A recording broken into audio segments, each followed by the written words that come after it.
જય મુરલીધર, હર હર મહાદેવ.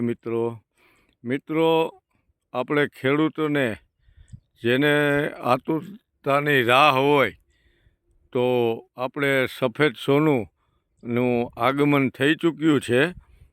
જો સફેદ સોનુંનું આગમન થઈ ચૂક્યું છે મિત્રો, જેને આપણે ખેડૂત માટે જેને કહેવાય છે કે સફેદ સોનું, તો એનું આગમન થઈ ચૂક્યું છે. તો આપણે ભોળાનાથને, મહાદેવને પ્રાર્થના કરી કે માપે માપે વરસાદ આવે.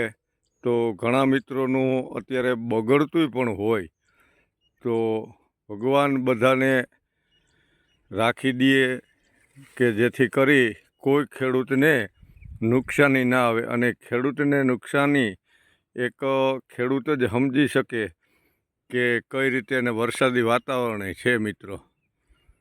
તો જે મિત્રોને વિડીયો ગમે તે શેર કરજો, લાઈક કરજો અને સબસ્ક્રાઈબ કરજો મિત્રો.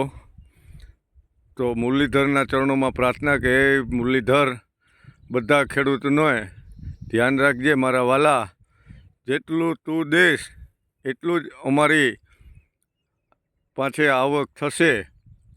તો બધાને મિત્રોને જય શ્રી કૃષ્ણ, હર હર મહાદેવ મિત્રો.